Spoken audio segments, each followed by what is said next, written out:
இப்போ நான் சொல்ற விஷயம் தான் ரொம்ப இம்பார்ட்டன்ட். இன்ட்டு போட்டு நோட் பண்ணி வச்சுக்கோங்க.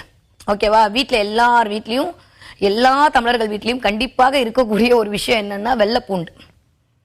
தோல் உரிக்காத 5 வெள்ளைப்பூடுகள் எடுத்துக்கோங்க. எத்தனை? 5 வெள்ளைப்பூண்டு. தோல் உரிக்கக்கூடாது. தோல் உரிக்காத 5 வெள்ளைப்பூண்டு, 5 கிராம்பு. இதை ரெண்டையும் ஒரு வெள்ளை பேப்பரில் 5 வெள்ளைப்பூடு 5 கிராம்பு ரெண்டையும் போட்டு அந்த பேப்பரை மடித்து உங்களுடைய கையில் வச்சு இடது கையில் வச்சு அது மேலே உங்கள் வலது கையை மூடிக்கோங்க. மூடிட்டு கண்ணை மூடி நான் சொல்கிறேன் இந்த வார்த்தையை உங்கள் ஆள் மனசில் நல்லா ஒரு தடவை மூச்சு இழுத்துட்டு அப்படி ஹோல்ட் பண்ணிவிட்டு இந்த வார்த்தையை சொல்லிட்டு திரும்ப விட்டுருங்க.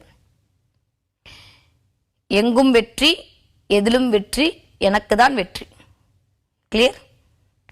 ஈஸியாக இருக்குல்ல? அவ்வளோதான். எங்கும் வெற்றி, எதிலும் வெற்றி, எனக்கு தான் வெற்றி. இந்த 3 வார்த்தை போய் பாருங்க எப்படி மேஜிக் பண்ணுதுன்னு. கண்டிப்பாக நீங்களே சொல்வீங்க அடுத்த